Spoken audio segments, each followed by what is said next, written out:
sister's a therapist and I tell jokes.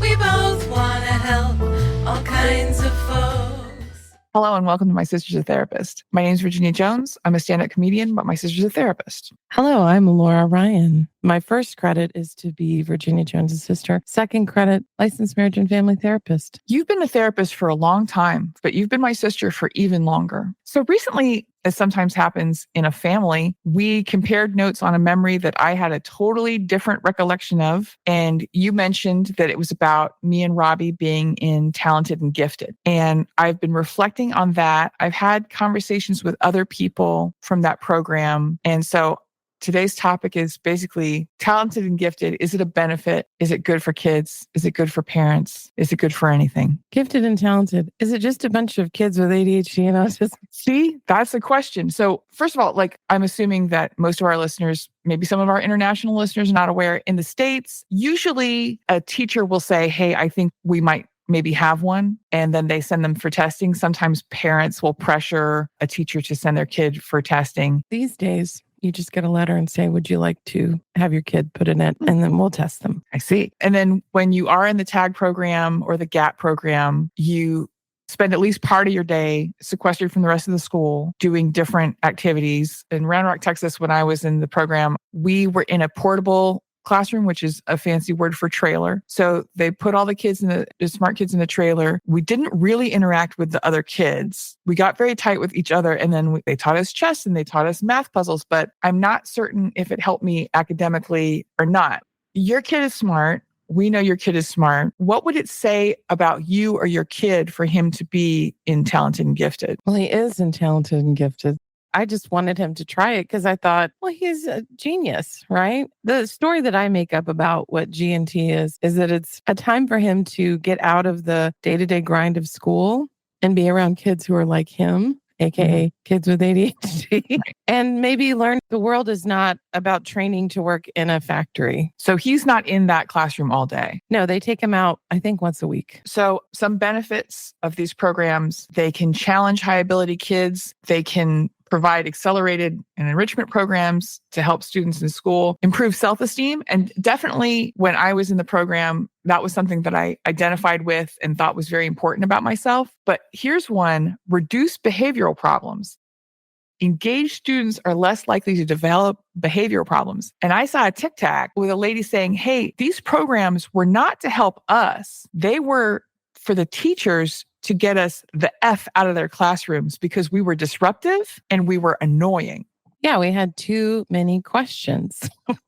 Yeah, too many questions. Like I had my arm posted in the air at all times. At the same time, wouldn't turn in assignments. Well, that's the thing that's so irritating about, let's just take a quick moment to complain about my child. Yeah. He knows everything and he tells me school is so boring, but yet at the end of the year, he hasn't turned in 16 assignments. That's a good amount. Hey, guess what?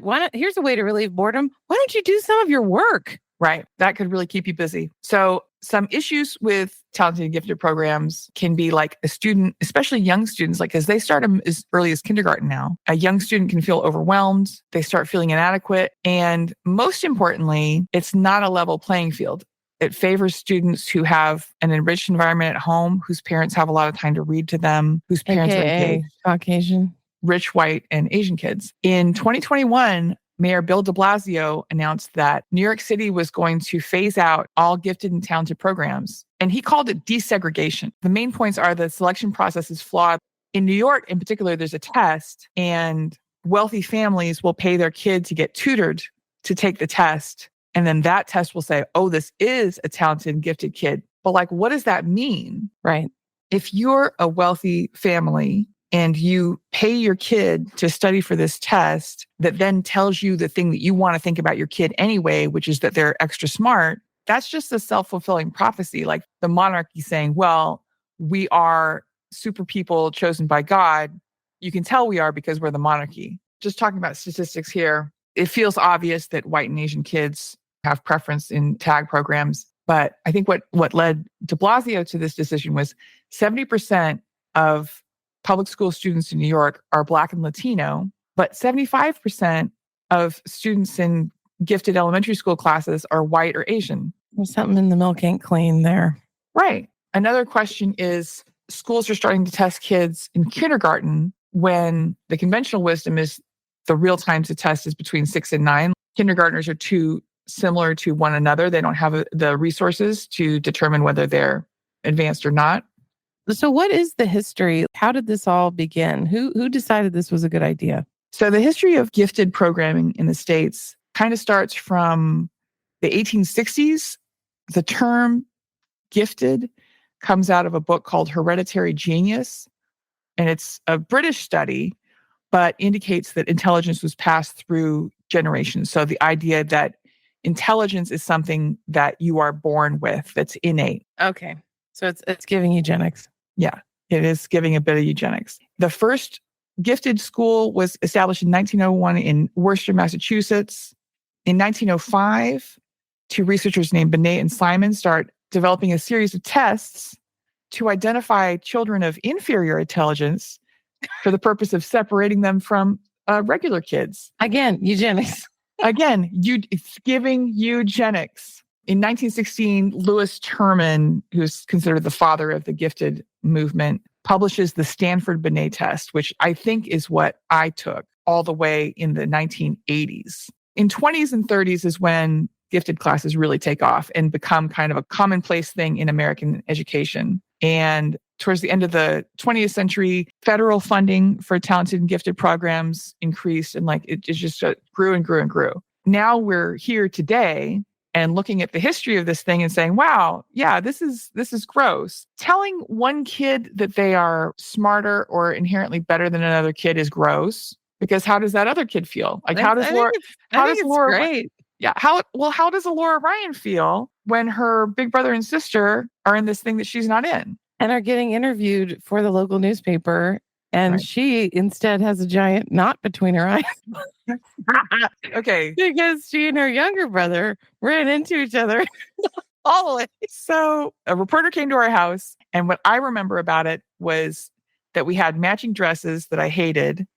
They were white with lilac flowers. Yes, I thought they were beautiful. So that's And they another had, place where we diverge. They had little lacy collars, and my adorable sister had a great big purple lump on her forehead, which made her look extra not You're talented. right between the.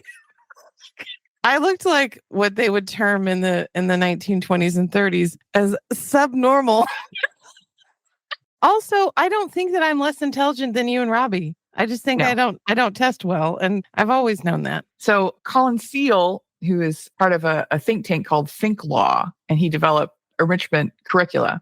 He says that students who are exceptionally gifted, he considers them to be special needs students. And he says a lot of people confuse gifted with high achieving, and those things do not correlate.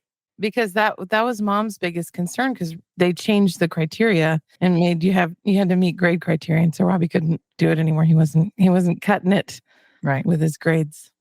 Well, and what does that mean as a kid to be told one year that you're extra smart and then the next year you're not? Because it's all gobbledygook. It's not real. There is a quote that I ran across that this guy, Colin Seal, used an allegory for kids. Everybody's a genius, but if you judge a fish by its ability to climb a tree, it will live its whole life believing that it's stupid. That's a quote attributed to Albert Einstein, but there's no documentation. As we found out, it's probably Shakespeare. Right. Everything's Shakespeare. The fish is stupid. But yeah, only dumb people think that Albert Einstein said that. So your intelligence is not an intelligence that tests well. My intelligence is super verbal, super spatial. I have been good at math, but there's a lot of things that I'm not good at. Just to name drop for a hot second, I was talking to Moon Unit Zappa at brunch, and we were talking about this idea.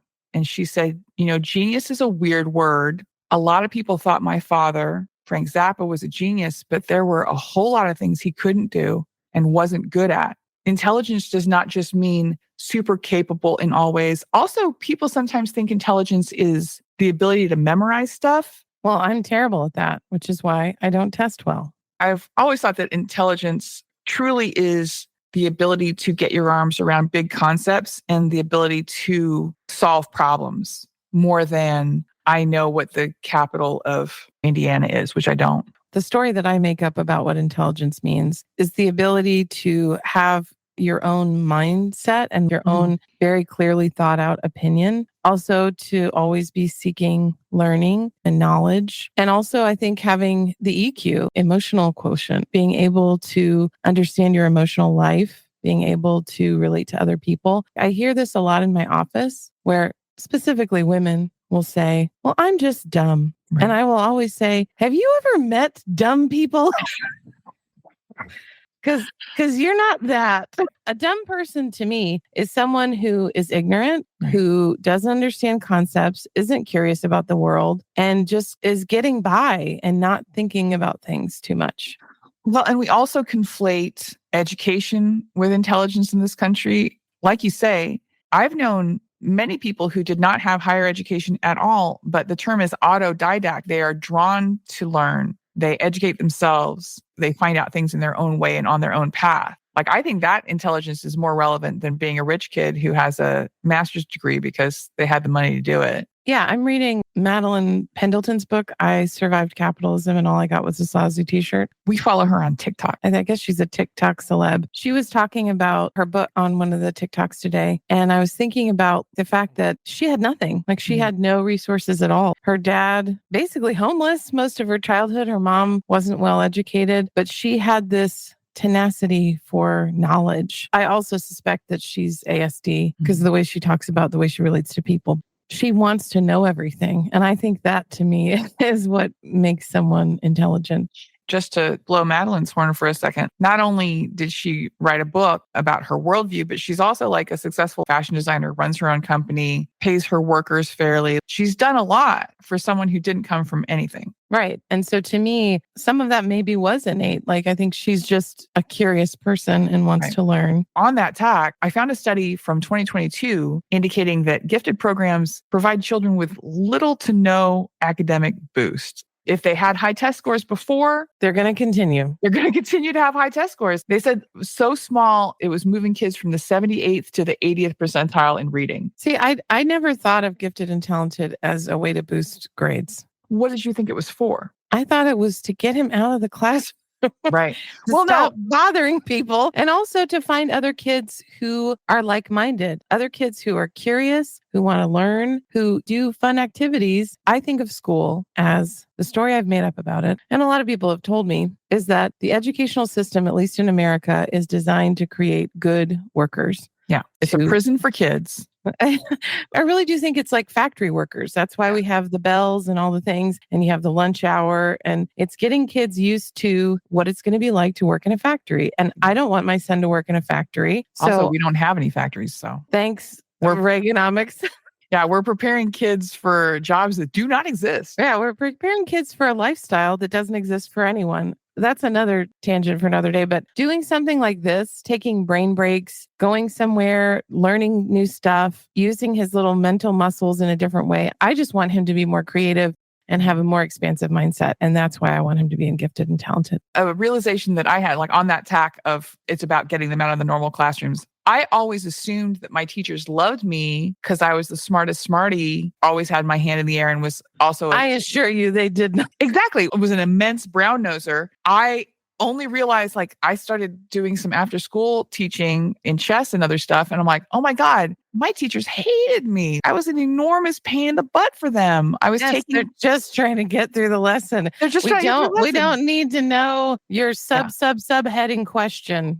Yeah, we don't need you to weed off into something that you find interesting that doesn't have anything to do with anything. And that was a shock to the system. I'm like, oh wow, okay. I was really annoying. I was really annoying. Also, a lot of tag programs, they're not necessarily doing advanced curricula. It's a lot of enrichment, like you say. I remember doing a lot of puzzles and fun stuff and fun discussions, but not necessarily educational, more just taking our time during the day. And that's the difference between tag that's for younger children and AP classes where you are studying more advanced material and getting an advanced curriculum. Were you in any AP classes in high school? No, I don't think so. I took some honors classes, but I don't think I did any AP. I did mostly AP English. I was in an AP math class and bombed out pretty spectacularly. That tracks. not because I am not good at math, but because I did not want to spend the time working on math. But I was in AP algebra. That's where I met Keith C., my first serious boyfriend. I didn't realize he went to your school. I thought we met him outside of school. That was Jason B. that I met out of school. Okay. You just say their first name. That's true. I found this list that I found interesting because as sometimes happened, you have run headlong into the point I wanted to make this podcast, and that's fine. That's fine. Here's a list of signs of giftedness in children. An extreme need for constant mental stimulation. I definitely had that. An ability to learn and process complex information rapidly. Despite the fact that I can't read it, I can do it. A need or desire to explore subjects in surprising depth. That's that curiosity that you were talking about. Insatiable curiosity, endless questions, endless inquiries, ability to comprehend material several grade levels above their age, surprising emotional depth and sensitivity. Hey. Enthusiastic about unique interests and topics, a quirky or mature sense of humor, and creative problem solving, imaginative expression, absorbs information quickly with few repetitions needed, self-aware, socially aware, aware of like big picture issues. In what way is that not a list of neurodivergence? All right, this is just ASD. This is just ASD. This is just like, is your kid ASD? Very hurtful how many of these still apply to me. Are we seeing a pattern here that we need to talk about? So, I found an article by Dr. Tally Shenfield, 5 common problems experienced by gifted children in adolescence. The term she uses is asynchronous development. They are developing at a different speed, and then taking them out of the flow of normal classes exacerbates that. Oh, I see. So it actually makes them do worse with their cohort. Right. They would otherwise. So gifted kids face an increased risk of anxiety, depression, and low self-esteem. Up to 1 in 50 gifted kids that were singled out for being extra smart in elementary and middle school, drop out of high school. That makes sense because they don't fit in. They don't fit in. I was talking to my friend Scott about his experience in AP classes, and he hated them. He wasn't with kids his own age. He always felt a little on the back foot, a little bit out of the loop. And he was talking specifically about science classes. Because his English classes, he had more kids his own age. And my AP English classes, I think, was all kids my own age. We were just reading college material because he already felt a little bit out of place. And this didn't help that. Yeah, it's just more of the same. Like it's more of the same. We were comparing notes because we both grew up on some level in a cult. We both grew up in tag programs. And the one that I had over him was part of our childhood was spent in the south of France, which sounds cool when you're an adult. But I got off that airplane with not a perfect understanding of American slang, dressed very weird, already felt like I didn't fit in. I mean, I feel like the Mormonism knocks of everything else cultural references out from the jump. But being set aside in other classes with other kids and not knowing most of my grade cohort, it only contributed to that feeling of loneliness and of being apart. Isolation. Mother, I tried. Please believe me. I'm doing the best that I can. I think Ian Curtis said it best in 1980. I'm going to go ahead and say Ian Curtis is probably neurodivergent. Let's be real. Yeah. And epileptic. Not an easy life. A couple like random thoughts on being smart in general and like what people expect from you when you're smart is because we're Americans, people think that extremely smart people are going to make a lot of money because that's what's worthwhile to us. Like, oh, they're going to be good business people. And that is very rarely true. Accurate. I'm not a good business person, but I'm incredibly smart. You are incredibly smart. Like most of the people from my high school and college, the handful of people that I met who I found really like off the chart smart, they're not successful in that way. No, like I think about the most brilliant creative people that I've ever known, and none of them are rich. It's the same French. I was talking to another adult who'd been in Talented and Gifted, and he said a real disadvantage that it put him at was that he got used to getting a certain amount of positive reinforcement kind of on a schedule. You take a test, you get a pat on the back and a Scooby snack. You do well at a presentation. Like smart kids are good at school or good at some parts of school at least, and you get positive reinforcement. And then when you're in the world, that just goes away. Yeah. Madeline Pendleton was talking about it in her book. Oh, wow. She was talking about how when she went to design school, she made this dress and she got a C on it. Well, I can't accept a C. Can I make the whole dress over again? And the teacher was like, you passed. It's fine. Doesn't matter. Most of us when we do work for other companies and other people, we might get a review every 6 months or a year, but your boss is not kind of constantly be coming into your office and saying, you did really good at that chart today. And I think that's sad. Yeah. I think that's wrong. I remember my first grown-up job, I was a hypnotherapist, spoiler alert. And then I got promoted and I became the manager of the hypnosis center. And I realized, oh, I actually can't, I can't do this job because all I'm getting is negative reinforcement all day long. Whereas when I'm working with clients, I get to see their progress and I get to see how happy they are. And so I'm getting a positive reinforcement. I went off and started private practice so that I could avoid being in an office all day, getting yelled at by people. That was the old school style of management, is like not feeling like you're doing a good job as a manager if you're not finding places your employee could improve. And that's been documented not to help anything. It just makes your employee hate you. It wasn't just the management. It was anytime a client had a complaint, it would come to me. Anytime an employee had a complaint, it came to me. It was just all day long, basically listening to people whine and complain and never validating anything I've done ever. So it's basically like being a mom. You just got to do that early. To Madeline's point, or to Madeline's teacher's point, apparel design is 1 degree where no one gives a sweet FA what your grades were. It is not an academic degree. But I mean, basically what she said is I had defined myself as an A student my whole life. That's where I got a lot of my self-worth. So having somebody tell me I got a C, it was just not acceptable. Right. But like that stuff happened to me in art school because art is more objective. Everybody's not going to see it your way. And it's not like you can always excel by putting a lot of time into a project or putting a bunch of information into a project. It may not be successful. Yeah. Madeline Umlauf tried to give me a C in body drawing. I think that was the class. It was like drawing the human body. And I was like, no. And she said, well, when I went to art school, blah, blah, blah. Lady, I'm not in art school. I'm at Austin Community College. I'm not going to accept. Everybody involved. I'm not taking a C. I'm not taking a C. Yeah, this is not some elite thing. I had to draw a bunch of hands and feet. Thanks a lot, Madeline Umlauf, to bring my grade to a B. But you got pretty good at them hands and feet, right? Not really, but I just drew them a lot. I've mentioned it before, but like in art school, I was told you have 1,000 bad drawings in your hands. And you just have to draw and draw and draw and draw until you've gotten them all out. And that's how you become good at drawing. Well, that's what Salvador Dali says. So I trust him. Salvador Dali can be trusted for almost anything. Except for being a good husband or a friend. He's not a good husband. He's not a good friend. Probably not a good citizen. He was pro-fascist. Like there's problems. There's a couple of hiccups.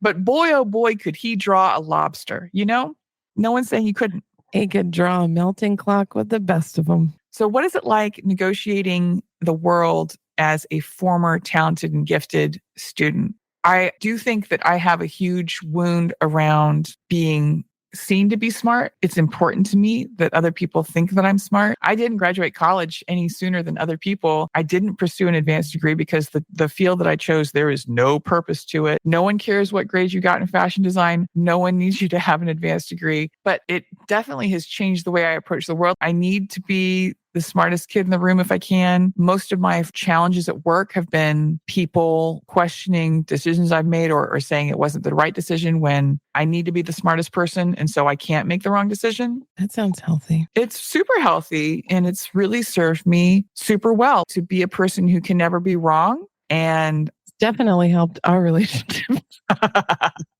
Well, the cool thing about me and my sisters is that none of us can be wrong in our own ways. Can I be wrong if I'm always right? That's right. How's it been for you growing up as a dumb person? Well, that's what's funny. I graduated from high school 2 years early.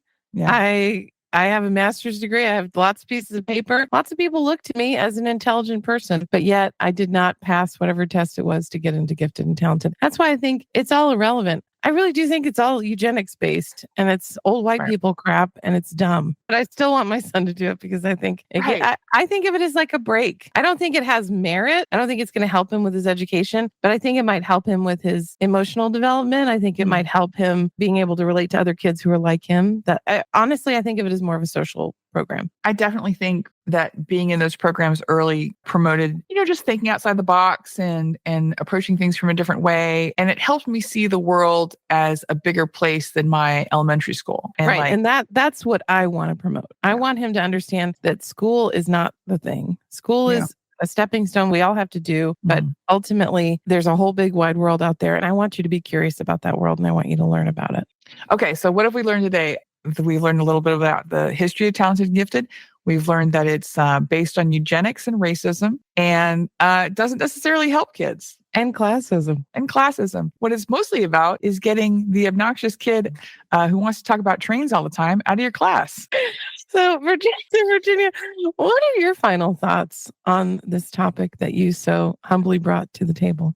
I did not do this topic just so I could talk about how I was talented and gifted. Right. It has affected me as an adult.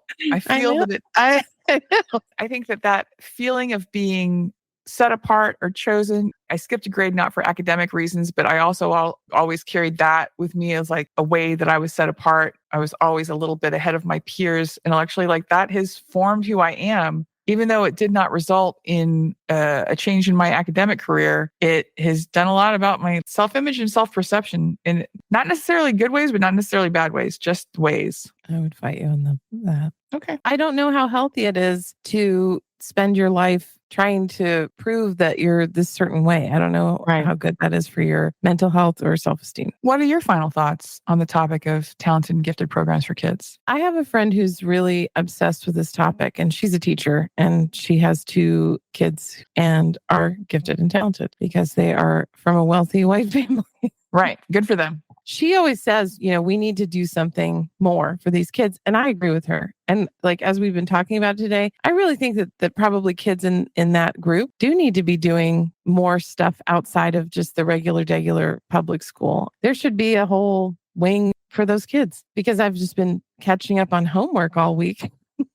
How helpful or beneficial to my son is it going to be to know what an inherited trait is versus a learned? Really, what does that matter at all? Why does he need to know about the snow fox and how its fur changes? It's not important to society or the world, or I don't get it. I love knowing about the snow fox. And what I learned when we went to go see the crown jewels in London are that the ermine fur that they use on a king's crown and cloak, that's from an ermine in the winter when its coat turns white because he's a brown guy the rest of the year. And he was lucky enough to be murdered in the right season so that he could look good on this king's coat. But also in especially Renaissance paintings, you'll see women holding ermines. It means something about sex because the story was that an ermine, rather than mess up its coat by fighting a hunter, would just lay down and be ready to be executed. Just keep the coat nice. And so it was about virginity. Ew, gross. Virginia, speaking of virginity. Thank you. The source of your name. I'm named after the Queen of England, technically. For the same reason. Virginia, if people want to reach out to you, how would they do it? You can find me at bedinia.com. And I want to thank everybody who found our podcast through Jackie and Lori. That seems to be happening more and more. You can find me my TikTok is bedinia.com. Everything's bedinia.com. And you can write us as a podcast at Hello, My Sister's a Therapist. You can find a real bare bones website at mysistersatherapist.com. I'm proud of our website. I think it's nice. Fantastic. It's very clean.